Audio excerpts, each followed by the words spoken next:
அன்பார்ந்த ஜோதிட ஆர்வலர்களுக்கு என் அன்பு வணக்கம்.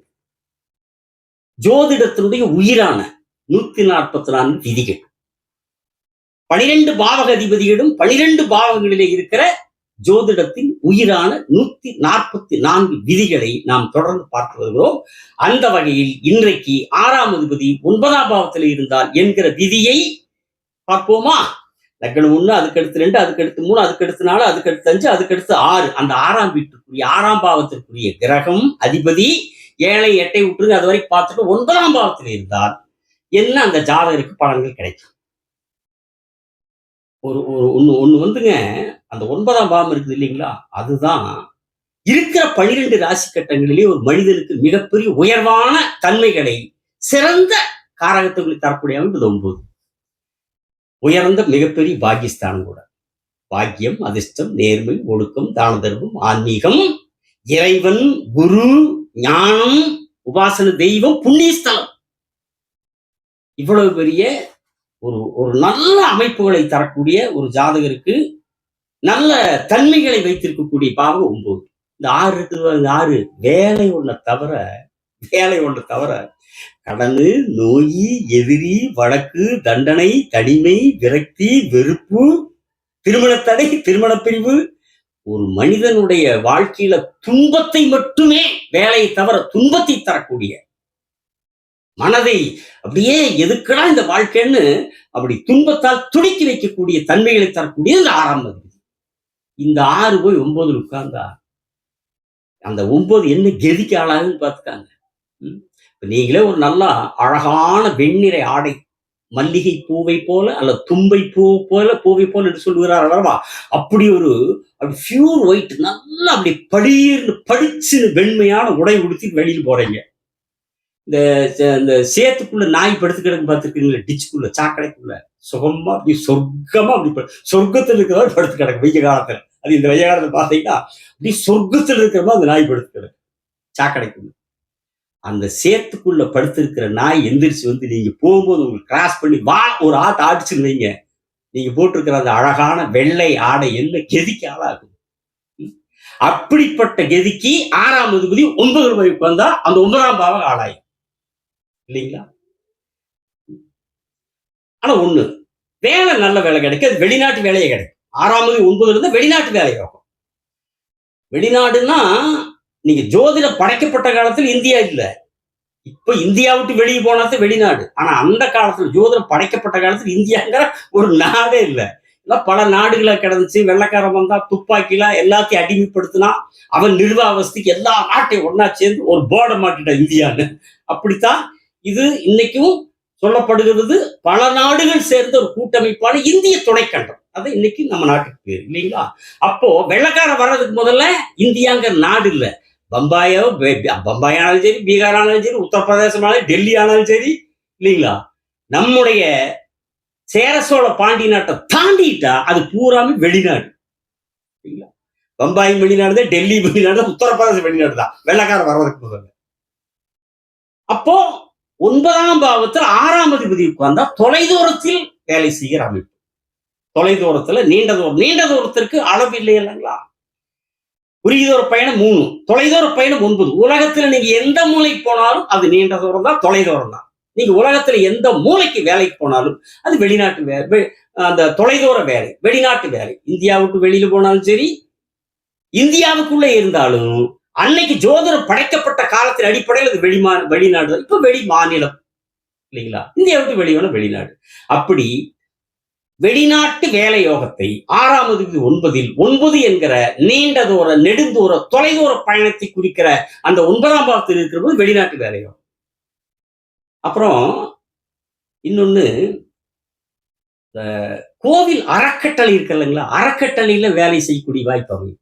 ஒவ்வொரு கோயில் அறக்கட்டளையை நிறுவியிருப்பாங்க. அதுல ஏன்னா ஆன்மீகத்தினுடைய தலைமை ஸ்தானமாக இருக்கிறது 9. அப்படி பாக்கியஸ்தானத்தினுடைய தலைமை ஸ்தானம் ஆன்மீகத்தினுடைய மிகப்பெரிய முக்கிய ஸ்தானம் இல்லைங்களா. அதனாலதான் இந்த காலப்புருஷத்துவம்னு சொல்றாங்க இல்லைங்களா. அதுல கூட 9ஆம் இடத்துல குருவுத்தான் வச்சிருக்கிறாங்க, மேசம் வந்தீங்கன்னா. அப்படிப்பட்ட 9ஆம் இடத்துல 6ஆம் அதிபதி உட்காருகிற போது 6 வேலை இல்லைங்களா. அப்போ அறநிலைத்துறை, அறக்கட்டளை, அறநிலைத்துறையில் எப்படின்னா படிச்ச படிப்புக்கும் வேலை கிடைக்கும். சூரியன் ஜாதகத்து நல்லா இருந்தா இருப்பீங்க, அரசு வேலை, அறநிலைத்துறையில் வேலை கிடைக்கும். அப்படி வெளிநாட்டு வேலை, அறக்கட்டளை, ஆன்மீக சம்பந்தப்பட்ட ஆன்மீக துறைகளில் வேலை, அறநிலை துறைகளில் வேலை, இந்த மாதிரி ஒரு நல்ல வேலை அமைப்பு கிடைக்கும். 6ஆம் தேதி 9 இருக்கிறது. ஆனா அதே நேரத்துல 9ஆம் பாவகம் அப்பாவை தந்தை குறிக்கிறது இல்லைங்களா? 6ஆம் தேதி 9 இருக்கிற போது 6ஆம் அதிபதி எதிரி குறிக்கிறது அல்லவா? 9 யாரு? தந்தை. அப்ப 6ஆம் தேதி 9 இருக்கும் போது அந்த ஜாதகருக்கு தந்தை என்னவாகிறார்? எதிர்ப்பு ஒரு நிலைக்கு ஆளாகிறார். சங்கடங்கள், சச்சரவுகள், கருத்து வேறுபாடுகள். அது பையன் ஜாதகமா இருந்தாலும் அப்பனுக்கு பையனுக்கும் ஆகாது, புள்ள ஜாதகமா இருந்தாலும் அப்பனுக்கு பிள்ளைக்கும் ஆகாது.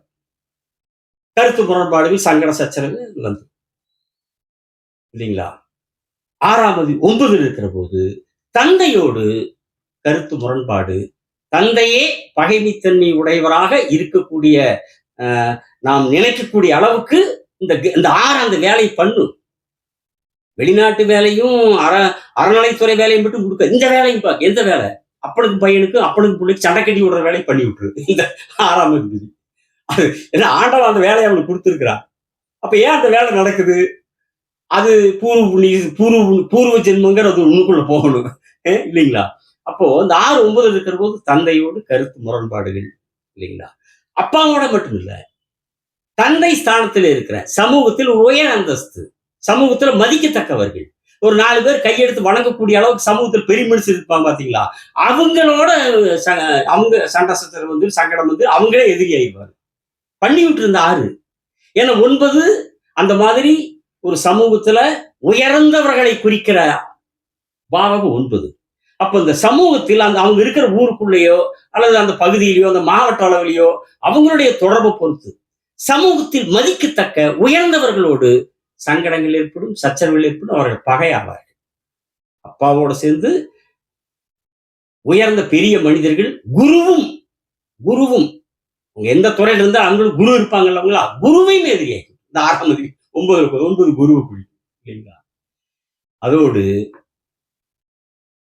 தந்தையினுடைய சொத்துக்கள் அல்லது தந்தை சார்ந்த வழியில் வருகிற சொத்துக்கள், தந்தையினுடைய உறவுகள் வழியாக வருகிற சொத்துக்கள். அப்படி இந்த ஜாதகருக்கு அந்த சொத்து வர்ற மாதிரி இருந்தா அந்த சொத்துல வில்லங்கங்களும் பிரச்சனைகள் வந்து இந்த 6 தான் பிரச்சனை கொடுக்கிறதாச்ச, வழக்கு வம்பு இதை கொடுக்கறதா இந்த 6ஓட வேலை. அப்ப தந்தை வழியினுடைய சொத்து வரக்கூடிய அமைப்பு இருந்தா அந்த சொத்துல ஏதோ ஒரு வில்லங்கு ஒரு பிரச்சனை இந்த 6 பண்ணிவிட்டு அந்த 9ஆம் பாவத்தில் வேலை ஒன்றை தவிர மற்ற வகையில் 9ஆம் பாவத்தினுடைய நல்ல காரகத்துவங்களை எல்லாம் கெடுக்கக்கூடிய வேலையை இந்த 6ஆம் அதிபதி செய்யும். ஆனா ஒண்ணு, 6ஆம் அதிபதியாகி 9ல 7 கிரகங்கள் வருது. ஒவ்வொரு ஜாதகருக்கும் ஒரு கிரகம் வரும். 6ஆம் அதிபதி 9ல் இருப்பார் இல்லைங்களா? அந்த 9ல் சுபகிரகங்கள் அமர்ந்தார். குருவோ, சுக்கிரனோ, புதனோ, வளர்வரை சந்திரனோ, இவங்க 6ஆம் அதிபதி 9ல் இருக்கிறாங்கல்லவா? அப்பாவுக்கும் மகனுக்கும் சங்கடம் ஏற்படும். ஆனால் சுபகிரகங்கள் 9ல் இருக்கிற போது தந்தைக்கு சிறப்பை தரும். தந்தைக்கு ஆரோக்கியம், ஒரு நன்மைகளை கொடுக்கக்கூடிய அமைப்பு. அந்த சுபகிரகம் 9, அந்த 9ஆம் பாவம் சுபத்தன்மை அடைந்து விடுகிறது அல்லவா? அப்ப தந்தையை குறிக்கிற பாவகம் சுபத்தன்மை அடைந்து விடுகிறது அல்லவா? அப்ப தந்தைக்கு ஒரு நன்மைகள், ஆரோக்கியங்கள், சிறப்புகள் கிடைச்சு. அப்பனுக்கு மகனுக்காக அது இந்த 6க்கு உண்டான ஆதிபத்திய வேலை. 6 ஆதிபத்தியம் தந்தைக்கும் மகனுக்கும் சங்கடங்கள் உருவாக்கு. ஆனா சுபகிரகம் என்கிற அமைப்புல 9 உட்காருகிற போது சுபகிரகம் உட்காருகிற பாவகம் சுபத்தன்மை அடைகிற காரணத்தால், அது சுபகிரகம் அந்த பாவகத்தை வளர்க்கக்கூடிய காரணத்தால் அங்க தந்தைக்கு ஒரு சிறப்பையும் ஒரு நன்மையும் ஆரோக்கியத்தில் இருந்து சரிங்களா? பாவகிரகம் உட்காருது, அது சிரமத்தை கொடுக்கும். அசுபகிரகம் உட்கார்ந்தா சனியோ செவ்வாயோ இவங்க உட்காருகிற போது அது தந்தைக்கு கொஞ்சம் சிரமத்தை கொடுக்கும். அதுக்கு ஏதோ ஒரு சுபகிரகத்தினுடைய பார்வை அந்த 9ஆம் பாவத்தில் இருக்கிற சனிக்கோ செவ்வாய்க்கு கிடைச்சது. அல்லது அந்த ஜாதகத்தில் 9ஆம் பாவத்துல சனியோ செவ்வாய் உட்கார்றாங்க இல்லைங்களா, அந்த லக்னத்தை சார்ந்தவர்களுக்கு சூரியனுக்கு சுபகிரக தொடர்பு கிடைச்சது. தந்தை காரர் அல்லவா? அதனால. ஆனா இதுல இன்னொன்னு பாருங்க, இந்த கடக லக்னத்துக்கும்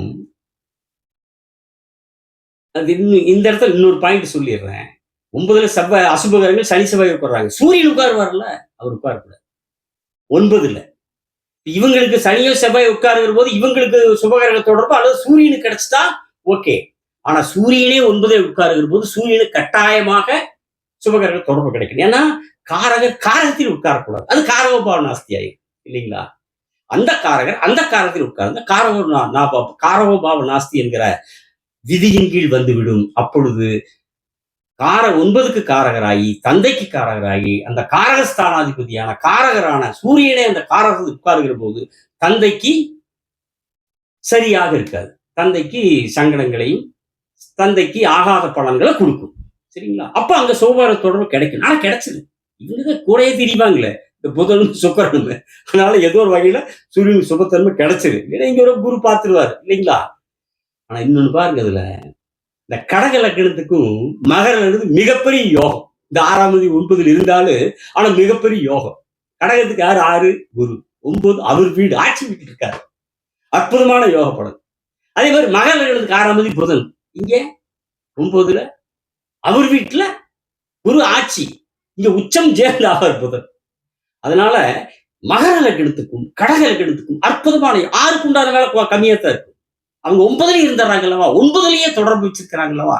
அதனால 9க்கு உண்டான அந்த ராஜயோக அமைப்புல ராஜயோகாதிபதி ராஜயோகத்தில் யோக பாவத்தில் உட்காருகிற போது அந்த தசை வருகிற போது அந்த ஜாதகருக்கு மிக சிறப்பான அற்புதமான யோக பலன்களை இந்த கடகத்துக்கும் மகரத்துக்கும் தரும் என்று சொல்லி, சில தோஷங்கள் மற்ற லக்னங்களுக்கு இருந்தாலும் நம்மை படைத்தவன் இருக்கிறான் அல்லவா, அவன் கிட்ட சொல்லிடுவோம், அவன் பார்த்துக்குவான் இல்லைங்களா? அவன் தான் படைச்சான், அவன் கிட்ட வேண்டுகோள் வைப்போம். பூவில் இருக்கிற அந்த நறுமணத்தை போல இருக்கிற அந்த கடவுளிடத்தில் இல்லைங்களா, எண்ணில இருக்கிற எண்ணெயை போல அந்த கடவுளிடத்தில் மணி ஒலி வருகிறது அல்லவா, அந்த மணியின் ஓசையை போல ஒலியை போல இருக்கிற அந்த இறைவனிடத்தில் நெருப்பு ஜுவாலையில் அந்த செந்நிற ஒளி வருகிறது அல்லவா, செந்நிற ஒளி, அந்த ஒளியை போல இருக்கிற அந்த இறைவனிடத்தில் எல்லா இடங்களிலேயும் எல்லா காலங்களிலேயும் எல்லா பொருள்களிலேயும் நிறைந்து இருக்கிற அந்த சிவபெருமானிடத்திலே வேண்டுவோம், அந்த சிவபெருமான் சிறப்பை தருவான் என்று கூறி, அடுத்த காணொளியில் 6ஆம் பாவகாதிபதி 10ஆம் பாவத்தில் இருந்தால் என்ன பலன்கள் என்கிற எனக்கு தெரிந்த கருத்துக்களை உங்களோடு பேசுகிறேன். சப்ஸ்கிரைப் செய்தவர்களுக்கு நன்றி, செய்யாதவர்கள் செய்யுங்கள். வணக்கம், நன்றி, விடைபெறுகிறேன்.